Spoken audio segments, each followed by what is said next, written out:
Welcome to the Geeky podcast, where we are halfway there. We've almost made it through 2020. Almost? Not really. We're halfway, though, at least. I'm Void, and I'm here with my co-host, Beej. I was going to make a living on a prayer joke, but then you said lots of things, so it's like, halfway there. We are. It's been an interesting year already. So we always like to do this episode about halfway through, sometime in June, which we're in June now. Welcome to June, if you didn't realize that, because you've been cooped up, like everybody has. Yeah, but we like to cover like the things that have come out or that we've experienced for the first time in the first half of the year, because by the time you get to the end of the year, when we do end of the year episodes and everybody else is doing that too, you tend to forget the things in the first 6 months. So that's kind of why we started doing this, right? Yeah, and it's one of those things where I have such a bad memory that, like, when I'm talking to Austin and texting and things, he will send me pictures of a dude talking to a brick wall because I forget things, and he tells me things over and over and over again.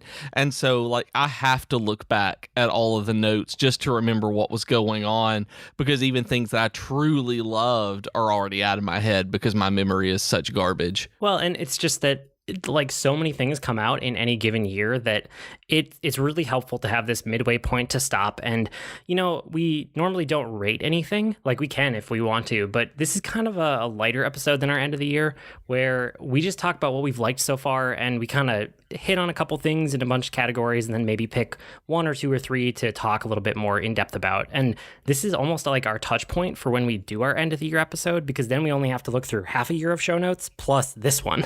Yep, it's really, really helpful whenever we do that at the end of the year. Like, you can start here because we've already kind of vetted the first half out of the stuff that's like, it's not really worth talking about again. Yeah, exactly. So we lightly have it categorized so we can get right into it. Let's start with our odds and ends, the stuff that doesn't fit into the other categories we have. So for me, for this one, I have a couple board games that I've been playing with my family this year that have been fun. Pandemic Legacy Season 1, we're over halfway through it. Nice. That's been super fun with the kids. And then the other hit this year that's new to us is The Fox in the Forest, which I know I kind of got you on that one too, right? Yeah, Jennifer and I play it a lot. Like, we haven't been lately. I actually think it's because we've been in quarantine so much together. Like, that's our game where we will sit down and be able to play and talk and have a conversation while we're playing and actively do something face to face instead of it being a video game or something like that where you're not paying attention directly to the other player. Yeah. It's nice for that. It's good, but I mean, board games are still fun. So those are kind of the new ones for me at the moment. You had a couple board games, didn't you? Yeah, when everything, right before everything exploded, I joined a board game night at one of the local game shops, and then COVID happened, and we had to kind of stop being around other people. But one of the things that we did there was we played Arboretum. I was able to bring it at your recommendation, and it's just fantastic. I'd never brought Fox in the Forest because it's just a 2-player game and that's all that you can play.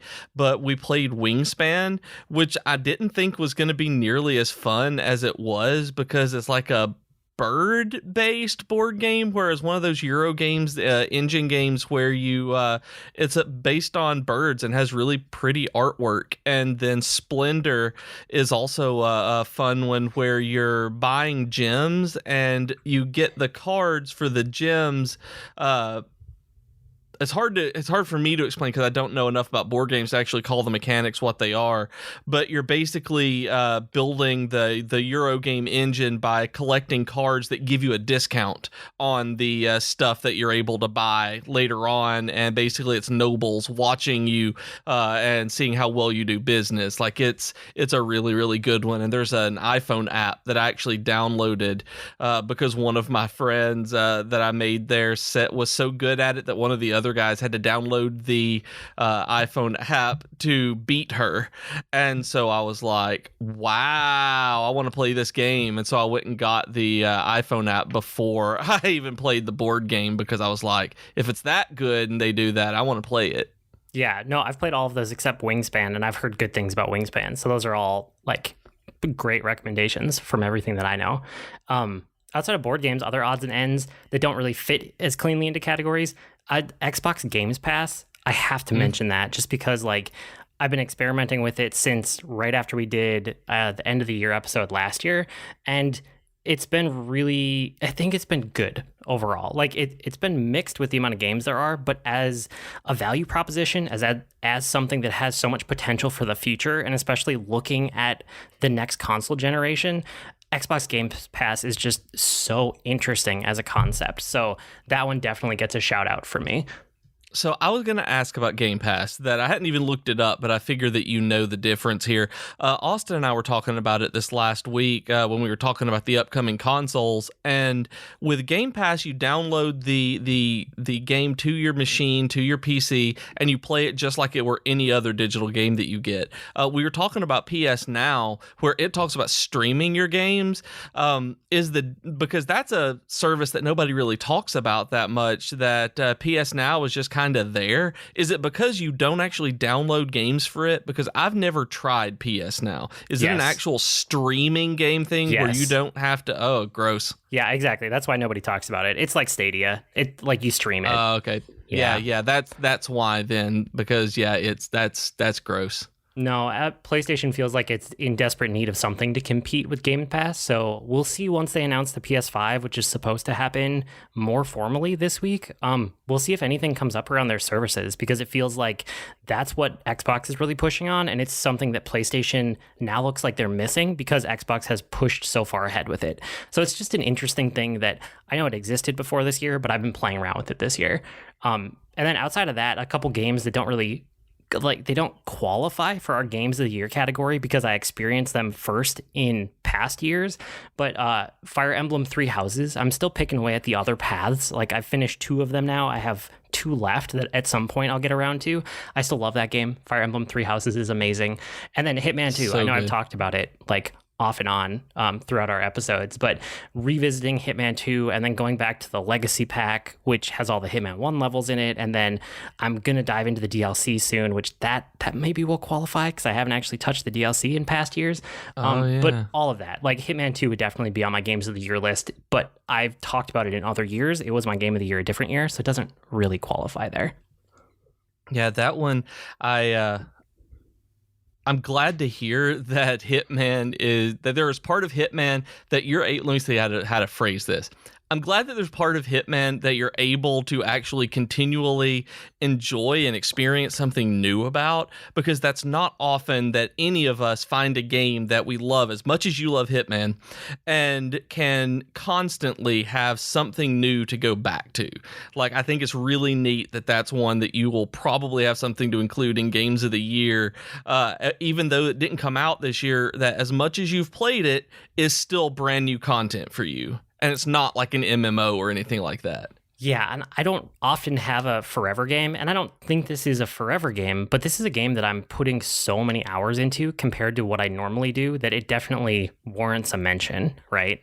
So those are kind of most of my odds and ends. The other thing that I have to give a shout out to is that I launched Disney Forever with Katie from the Tea Time podcast, and now she's also on You Can't Stop Me Loving K-Pop. She has like 1 million podcasts, but Disney Forever is one of them that she and I co-host. And I know I mention it in passing every episode, but we're actually trying to like watch through the entire Disney back catalog of feature films, right? Because if you were trying to do everything Disney, that would take you forever if you went to every cartoon and every film and every TV show, and that seems a little insurmountable. But we're trying to go back through and watch every single Disney feature film and then just give like our reactions and a little bit of history and talk about each one. So that's a really fun project. We'll see how long it lasts. I mean, there's a ton of Disney movies, so that podcast is probably going to go for a while, but it's one that kind of might have a finite end depending on how fast Disney puts out content and how often we release episodes. But I launched that this year and I'm just super happy with that. And Katie and I have a lot of fun with it. Yeah, that one's super neat. I love the chat on Slack and Discord whenever a real good discussion has started, and I learn things. Like I'm gonna say I don't listen to the podcast because I don't really listen to any podcast. I'm that podcaster, but whenever something comes out, I see the discussion around it, and so I love it. I cannot wait. I always love when those episodes come out so that I can see what people are saying about it. Yeah, it's super fun. But that's kind of it for my odds and ends. I know you talked about board games. What else do you have for yours? I gotta scroll down. We went and saw Hamilton this year, so I guess that's really it for the odds and ends. That in January, that was really our Christmas gift to each other, was that a live show of Hamilton came through Nashville, and we went and stayed the night and paid for the hotel and ended up getting good seats. Like, that was the thing. Like, we could get kind of bad seats for a Hamilton show, and they would be expensive, or they would be decent seats at a Hamilton live show, and they would actually be not that much more expensive in proportion. So it was a fantastic night. Like, the only thing that we've both talked about is Jennifer really did not like the guy who played Hamilton, that he was a very different kind of Hamilton than Lynn was, and we're used to that from the soundtrack, and so when he was so starkly different, it was a little jarring. But I liked him by the end of the night, and I can't remember his name. I would have to go check the playbill that they handed out, but I know he was Hamilton in Chicago for a little while. But he was it feels, I want to say stilted, but really it's just more dry than Lynn's. He was very stiff, but it felt after a little bit, I realized, like, I think that was a choice. But Jennifer didn't like him, but I did. But it makes me really excited to see not the live show, but I guess the original cast recording of Hamilton when it comes out on July 3rd on Disney Plus. Finally getting to see that. Oh my God, we're back to the best month of the year to hear you pronounce out loud. I almost forgot. It's time for July. I'm also excited. I'd totally forgotten about that, about July. Yes, I forgot too. I really forget every did. year until we get around to it. No, I'm excited for that too. I really want to see the live show when it comes out. Like, that's on my calendar, as my wife and I are going to watch that on July 3rd when it comes out. Yep. Oh yeah, that is almost certainly what's going to happen either during the day or that night. Like, I don't honestly know what day, what day of the week it is. It's on a Friday. But, oh yeah, then hardcore. That's what we're doing that night. Yeah, not that I'm paying super close attention. I absolutely am. Nope. I'm excited for it. Not at all. Cool. Yeah, that's it for our odds and ends. So we can get into our, movies, books, games, all that typical stuff. But since we're not doing geekery, this is probably a quick place to just say you can support the podcast if you haven't already. Patreon.com/geek2geekcast funds our show. It helps with the hosting. It goes back into the network so we can expand the network. And speaking of the network, we have a bunch of podcasts. We have a bunch of streamers. We have the Geekery blog. You can get all of that and more at geek2geekmedia.com, or go to geek2geekmedia.com/subscribe to get it sent right to you, so you don't have to hunt it down. It's fantastic. So, okay, movies, TV shows, all the things that you can watch. Why don't you kick us off with this one? Okay, so I was going back through and looking at the notes, and I was like, well, I haven't watched a whole lot of TV this year. And then I realized, yeah, apparently I have, dude. And so narrowing it down, the first one I had to mention at all was The Witcher.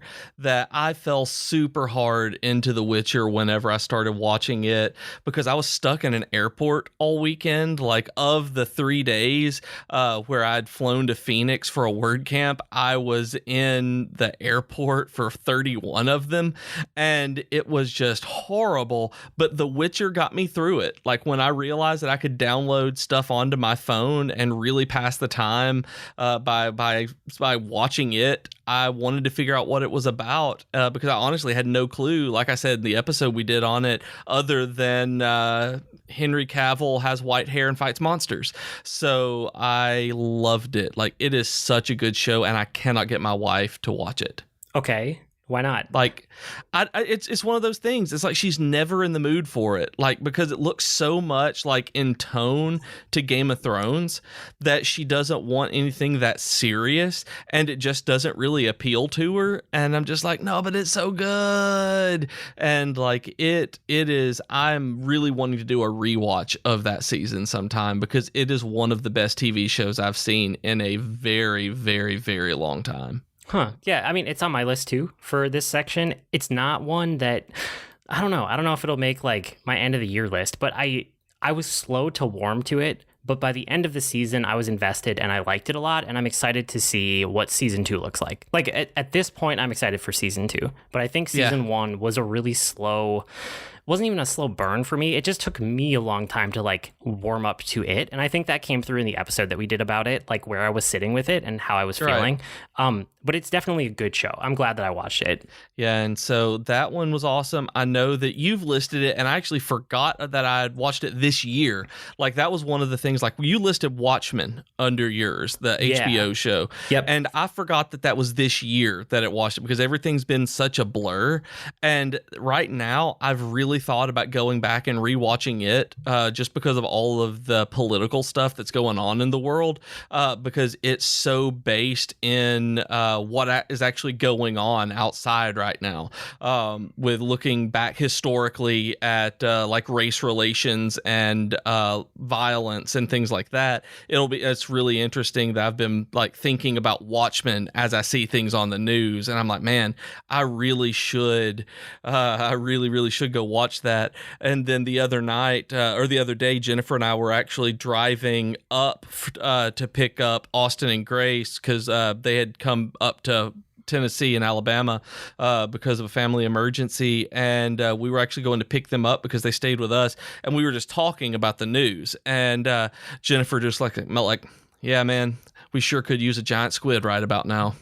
And I just died laughing. I was like, yeah, where's Adrian Veidt when we need him, right? And like Watchmen kind of just became shorthand for us because it was so good. So until I saw that in your notes, I was like, man, that was this year. It was so good. That's maybe the best TV show I've seen this year. Yeah, it was really good. I don't think for me it's like a blanket recommendation, and I don't know if it's going to make my like, end of the year list, but it's definitely one that it was really well done. You can tell that it's a really good show and very well put together. It made me think a lot, which is a good thing, and it has stuck with me. Like, I've thought about it a lot after watching it, which is always... It's always worth noting, right? Even if it isn't just a blanket, oh my God, amazing, everybody has to watch it, because I don't think it's quite there, but it is really good and it's really interesting, and it'll make you think. And like you said, it does have direct, like, it ties into so much of what's going on with the world right now. So yeah, it's on my list for sure in some respect. I just don't know like where it lands. Yeah, I get it. Like, I would not recommend this to everyone. It is a very specific kind of show. Yeah. But for the people who fall into who should watch it, it is delightful. Like, in the, not the normal way I use that word, but it's meaningful. Like, I think that this is just well put together, and it is actually science fiction at its best.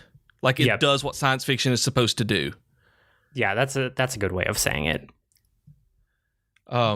And then last night, actually, we watched Us, the Jordan Peele movie, and we were sitting around, and I think it was last night, wasn't it, or was it night before? Yeah, it was Sunday night. It was Sunday night. It wasn't it was 2 nights ago. So 2 nights ago, we watched Us, the Jordan Peele movie, and I had been meaning to watch this for a while. This came at like super highly recommended by Austin because we both like horror movies, and so I wanted to watch it, but I wanted to watch Get Out first before. And so Jennifer and I sat down, I think it was last year, and watched Get Out, and it was fantastic, magnificent horror movie, and again, dealing with a lot of the socio-political issues that we're dealing with now. And then Us came out like much after it, and Austin loved it, said it was a better movie, and we just never got to it. Last night, or the night before last, we were sitting around. I was like, what do y'all want to do? And we started talking about Us. So we sat down and we watched Us. And it is one of the most well-crafted horror movies. Like, the cinematography and acting are just brilliant, the way it's put together, that every last thing in there is put together for a reason. It's one of those movies that you can watch and you can see how deliberate that the filmmakers were on making sure everything was exactly like it needed to be, and you would hate it. Like, as soon as I wanted to text you about it, I was like, don't watch this movie if it's on your list. Like, you will absolutely hate it. It's like a mix between a weird dystopian alternate reality and a home invasion movie. I was just like, you will not like this in any way. Like, you will find the concept super interesting. Like, if you made it all the way through it, I know you will not like this movie and you will not enjoy watching it. Yeah, no, I'm safe to skip that one, I think. But for people who like horror movies, seriously, if you haven't watched Us, I really, really suggest getting to it. That I've heard people say that it's a Jordan Peele movie that doesn't have a like a political message, have any kind of social message, and it does. Like, it's stuck with you. The stuck with us. The biggest recommendation that Grace could give us, Austin's wife, was, I don't really think about movies. She said, she was like, I watch movies, but I don't usually sit and like contemplate them. She said this one stuck with her, and she just kept thinking about for days and days and days, and would just find herself going back to it. And she was like, and I don't do that.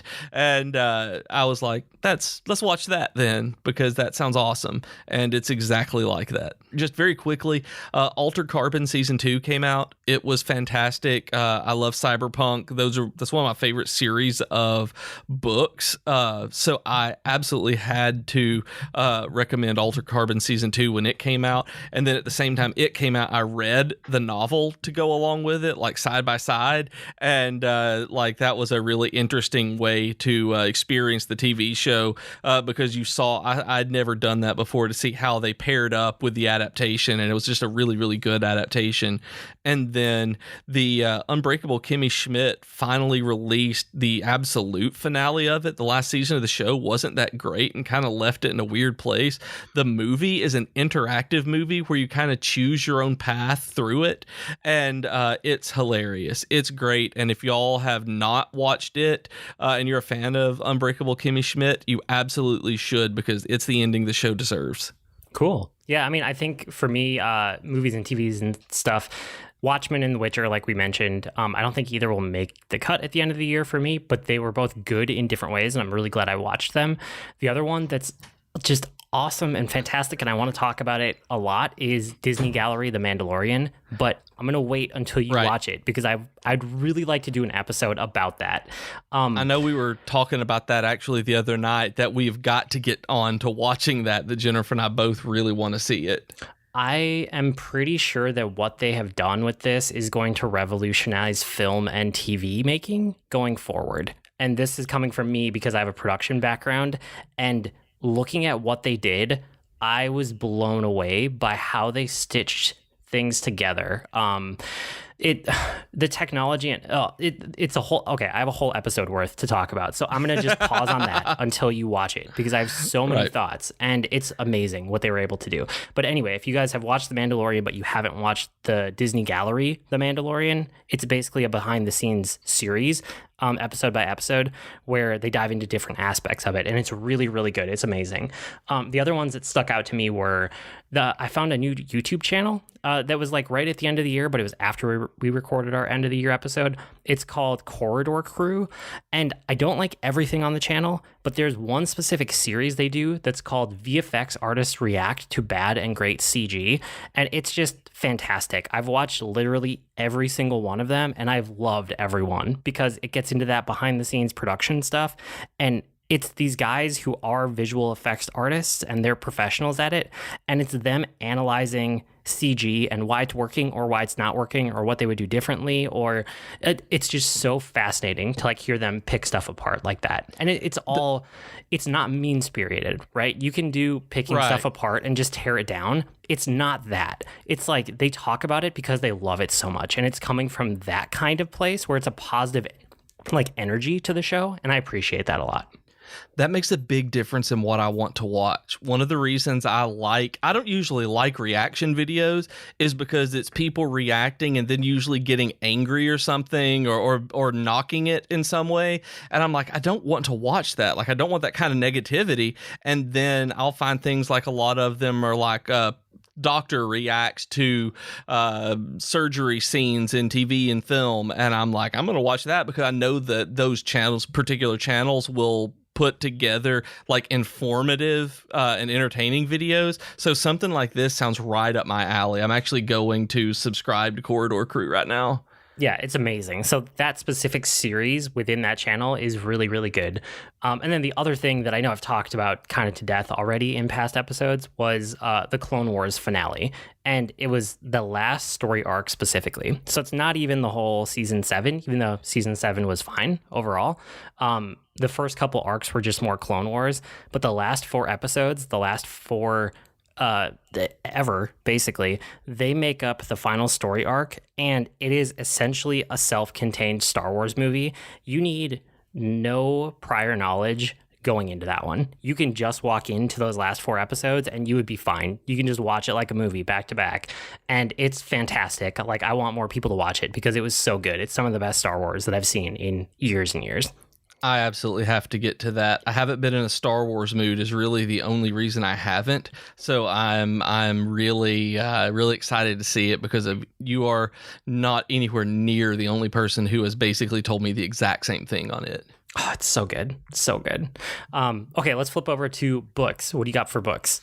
So I haven't been reading that much this year. You know, I said the Broken Angels thing when I followed along with the season 2 of Altered Carbon, and then I've been listening to The Last Emperor by John Scalzi. I'm slowly going through it because I'm lazy and haven't been walking or running as much outside. So that's when I let myself listen to audiobooks. And so I'm getting back to that this week once the tropical storm rain gets out of the way completely.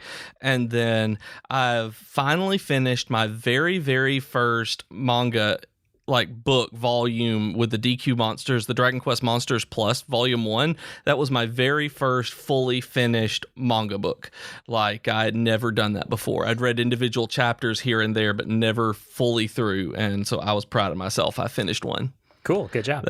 It was good. I liked it. And so I'm going to order the second one of it. I really like it. And I also I was looking around on Amazon and ordered the Final Fantasy Lost Stranger manga that you had talked about for a while.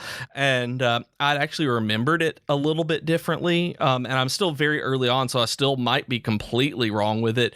But it's based on Final Fantasy 14 and the world and everything, and it's talking about that very early on. And for some reason, my brain had it that it was just a random kind of hodgepodge Final Fantasy world of that he fell into and kind of wound up in, I guess. And so I'd forgotten that it was Final Fantasy 14, so I kind of had to adjust my expectations of what the art and everything was going to look like.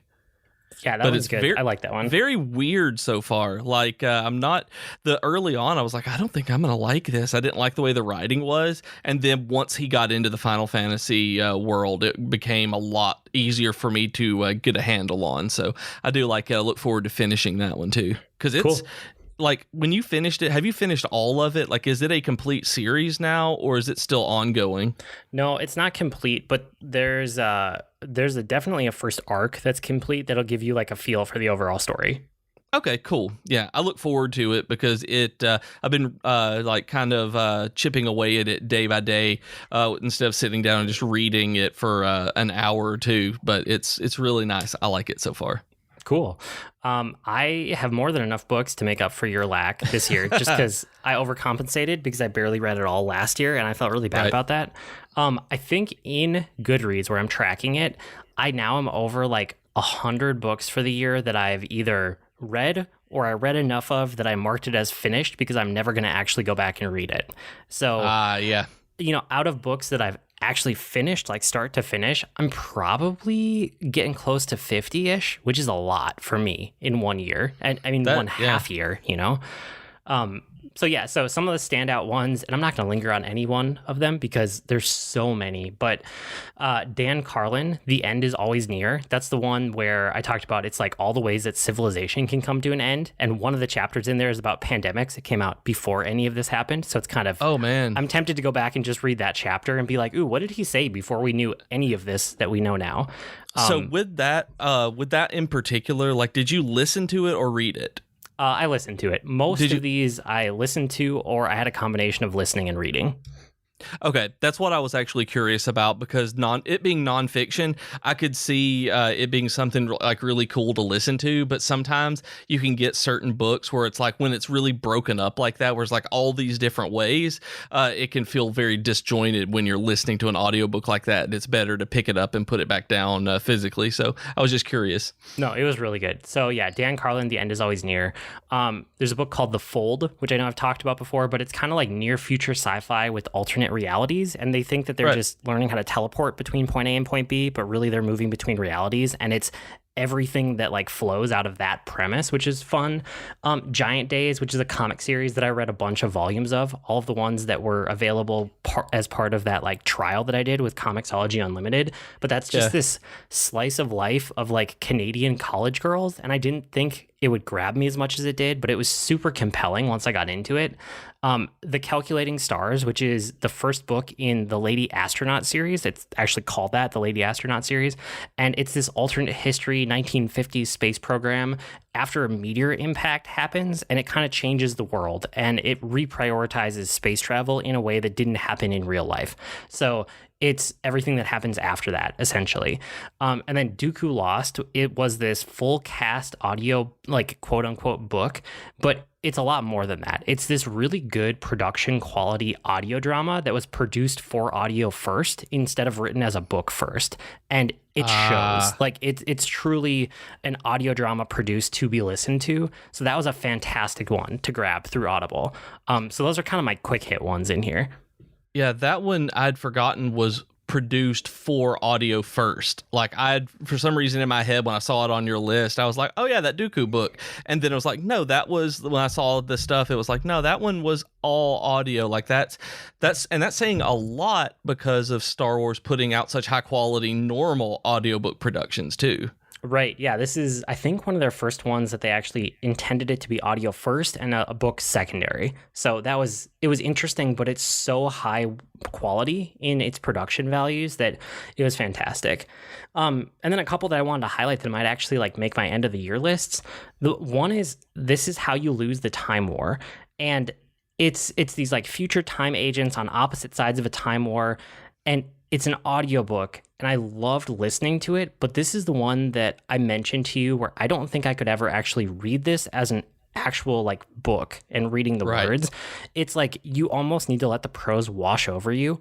And this is one of those books where it's not a blanket recommendation, but it's one where I've just thought about it so much after finishing it that I probably need to go re-listen to it.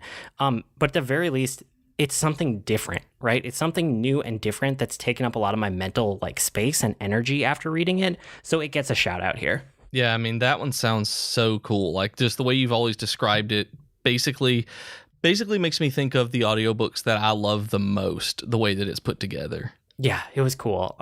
Another one in here is The Ride of a Lifetime, Lessons Learned from 15 Years as CEO of the Walt Disney Company. And this is me trying to branch out and do more than just sci-fi and fantasy books. So I picked this up. You know, it's nonfiction. It's a memoir from Bob Iger, who was the CEO of Disney for over 15 years. And it's probably one of my favorite books I've read this year. You know, so much of it is just real world events and how he dealt with things and how he came up in his professional career. But a lot of the management things in there, like I've taken away and I've thought about because I can apply them to my own life because that's where I'm at in my career now. It's not like a self-help book. It's not like a here's how you manage people book. It's just that that's what I took away from it. So that's another one that I put a lot of mental thought into for this year. And then the last one in this recommendation category is Scythe. And Scythe is the one where I just don't know how to describe it. Like the premise is new and it's different, but the high level concept around it is these situations of life and death in like a near future sci-fi fantasy world, something like that. It's amazing. Like it has made me think more than any other book that I've read in years and years. And also, I love the narrative of this first book all the way through. Like, I'm probably going to rewatch or re-listen or reread this one, and I almost never do that. And you sent me the synopsis of it, like the back cover synopsis of it, and it sounds so different from the way you described it, too.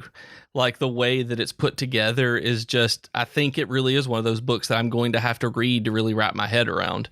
Yeah, I don't know how to describe it, and maybe that one is going to make my end of the year list. Maybe I'll have to just pull something from Wikipedia to describe it from there because I keep failing at it. Oh, and I mean, it's not even that that's not even you failing at it. It's even reading that back cover copy. I'm like, I see what you mean. And then I talk to you about it and it's like, I've got experience. It's just to know exactly how it all ties together. Yeah, it's so good. I love that book. That's kind of it for books then. So how about games? I know probably your main game that you want to talk about. Yeah, so the main game I've played is Animal Crossing New Horizons, like Yep. pretty much everybody else. It is fun that I'd never played one of these before. I'd never played an Animal Crossing game at all, never really understood the appeal. And then I get locked into my house and need an escape. And all of a sudden, I love my little island full of animals. And it's great. Like, y'all have heard us talk about Animal Crossing. You've heard me. You've seen the entire world do it. So I'm not going to go on and on about it. But I've put in more time on it now than any other game on the Switch, and potentially maybe ever, except for an MMO, because I'm at over 300 hours. I think like 285 to 300 on my Switch account, and then Jennifer is at over 350. Like, she surpassed me on playing it. Like, she liked it so much. So it's made me really appreciate those kind of slice of life games. So I tried things like my time at Portia, Harvest Moon. I went back to Stardew Valley and realized that it really is not for me as much as I love the concept. But Rune Factory 4 is fantastic, and while I don't think it will be a game of the year or anything like that, it's basically it is literally a fantasy Harvest Moon where you can go into dungeons. It's made me realize that Rune Factory 5, when it releases for Switch later this year, is absolutely a day one purchase. It is going to be so awesome. Like, I loved that game and still do, and think that the fifth one, when it's made specifically for the Switch, is just going to knock it out of the park. Sweet. Yeah, I'm glad that you kind of found new genre for yourself with all those. Yeah, it's really, really cool. I'm excited to be able to play and work through those. The one I'm looking forward to probably the most right now is actually Ever Oasis on the 3DS. I've bought it and haven't really been able to spend the time I want to with it, but I loved the demo of it when I finally got into it. There's Final Fantasy VII Remake, which I think we've done 3 episodes on now. Something so there's like not that. There's not a whole lot else left to say, like that we. Well, there's a lot more left to say. We probably shouldn't, because we have 3 episodes on it. So it is a fantastic game. I'm eating crow. I absolutely think it is a fantastic game. A few quibbles here and there, but I was wrong on them. Just the way that they were pushing it out and everything. It's a good game. Really, really good. Y'all should play it if you're a Final Fantasy fan. Yeah, I agree. That one's on my list too. I don't know what more to talk about for that one. I mean, I'm sure at the end of the year we'll recap it, but for right now, we've done so much recently. But yeah, that's definitely on the list. Yeah, so if you're if you haven't listened to those, go back and listen to those 3. We're big fans. And then playing Dragon Quest X this year, the Japanese MMO. It's super weird that I keep bouncing on and off of it. It's Austin being here got me to recreate a character and then play it a little bit more. And I did realize that part of my problem with the game, outside of it being in Japanese, was that I didn't like the area that I started in and the class that I chose. So I got a new class. I got a new race and really like it a lot more, and started playing a thief instead of a mage. And I think the game is beautiful, and I know enough people online now who are actually playing through the Japanese version who can help me through it and talk to them about it. And I think I'll end up playing it more than I did now that I've seen some of the later stuff and have talked to people and know how a few things work a little bit better. But cool. I still wish it were in English. I mean, that's fair. That's very fair. Yeah. Maybe someday it'll come here, but it doesn't really look like it. Doesn't seem like it. And because of that and other games, it's made me start looking back at Japanese because I'd started trying to learn hiragana and kana and everything. And then I'd stopped because Jennifer and I were planning on going to Italy for our 10-year anniversary. And then like the week before we made plans, it was basically when COVID came and really, really started taking off and spreading, and Italy got shut down really hard. And so we're like, well, we're not going to Italy for another couple of years, it looks like. And so I was like, I'm going to put the thinking about that language on the back burner and really get back into Japanese. So maybe I'll be able to recognize some words and things like that as I play 10 by learning and doing that. So we'll see. That's cool. That's really cool. It's kind of interesting. So Final Fantasy VII is on here. Like we said, we've talked about that a bunch. That'll definitely be end of the year discussion in one respect or another. Outside of that, another one I wanted to give a shout out to was A Short Hike.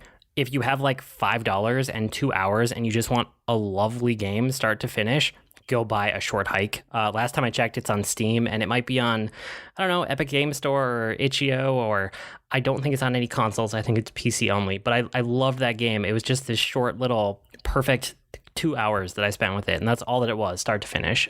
So A Short Hike was really good. I've got to try that one. Like I forgot all about it, and then I saw it on your list. I'm like, oh yeah, I would love that. Yeah, that was fun. Besides that, I mean, a lot of these are Game Pass games that I kind of experienced for the first time this year. So a couple of the callouts there, because I played literally every Game Pass game that was available on Xbox One, and I keep doing that as they release more. Well, I mean, I play a lot of them for 5 or 10 minutes, so it's like, whatever. I mean, that's true. But like, I want to pause right here and take a sidebar and just ask, that reminds me, are you still subscribed to Apple Arcade? Yes, because my kids keep playing it. Okay. That when you talked about Game Pass and trying every one of them, it reminded me of you doing that initially. And so I was just curious. I haven't heard you mention it or anything. So, okay. Carry on. Yeah, no problem. So a couple of the standouts after playing like all of them were Halo, the Master Chief Collection. That's a really, really good like Halo experience or offering, or I don't even know. It's like every Halo game from Halo 4 and then before that. So remastered and brought to you. It's all there. I mean, I've beaten all those games, so I don't really want to replay through all of them, but it's awesome that it's there and it's available for people. And then Halo 5, I did play through all of that this year because it was on Game Pass. That was fun. I mean, it was more Halo, but it was fun. And then two of my highlights from Game Pass were Streets of Rage 4 and Minecraft Dungeons. And both of those are because I got to do a ton of co-op with my kids, and I've just loved that. I mean, we're still actively playing Minecraft Dungeons, but we beat Streets of Rage 4 one of the days that my brother came over, and there were 4 of us playing. But yeah, just couch co-op games were so much fun on that system.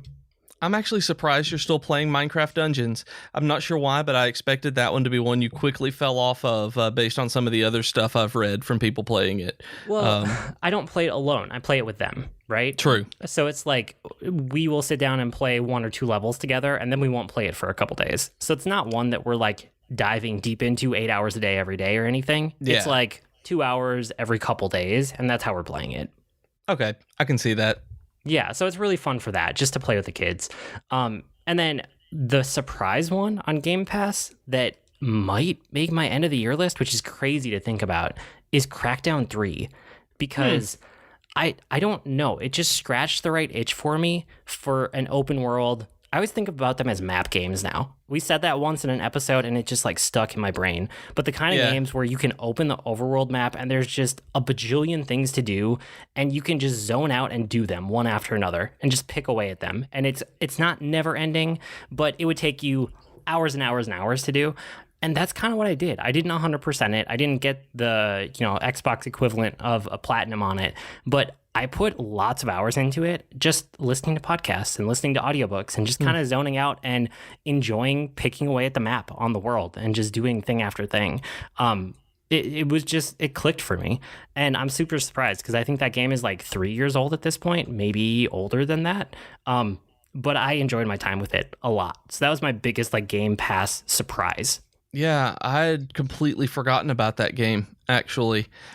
Again, it's a game that if you kind of disconnect your brain and zone out, it's a really good game for what it is. And then the last one that I absolutely have to highlight is Maneater. It is, as of right now, that and Final Fantasy VII Remake are like the 2 that are battling for my game of the year, which is just ridiculous to think about that those are the 2. I love Maneater. It's fantastic. You get to be a shark and chomp a bunch of stuff and then level up and become a bigger shark and get superpowers as a shark and then eat more things. Like, it's so simple in concept, but there's something about it that's utterly charming. And I absolutely love Maneater. It's so much fun for me. That's so strange that Final Fantasy VII Remake is right there beside Maneater because they're so different and they do scratch completely different itches and fall into completely different categories. But it's like you don't hear those like mentioned as being like equivalent games very often or ever. And so I think it's neat that there is a chance that Maneater could edge out on like Final Fantasy VII Remake as being the better game of the year, the one you have more fun with. It might. And that sticks with you. It might. I don't know. I need another 6 months to let that thought percolate before I make any kind of decision. And also, we'll see what happens this fall with the new consoles and new game releases and all of the releases that have been pushed back into fall now because of COVID. Yep. Like, who knows what the rest of 2020 looks like? Yeah, that's also very true. Yeah. So with that uplifting thought, that's probably it for this week. You guys can write to us with comments, suggestions, or feedback. Our email address is geek2geekcast@gmail.com or reach us on Twitter @geek2geekcast. We also have great discussions on Slack, Discord, and Reddit. You can go to geek2geekmedia.com for invite links. And while you're there, be sure to check out all of the other content on the network. I blog at agreenmushroom.com, and you can find me at grnmushroom. That's green mushroom without the E's on Twitter. I'm also on the Disney Forever podcast, where we watch and react to a different Disney movie every week. And I'm on Twitter as @Professor Beej. That's Beej with 2 E's. And you can listen to me talk even more on the Dragon Quest FM podcast. We've been Void and Beej with your Geek to Geek podcast. That'll do it for this week. See you next week, geeks. Bye, y'all.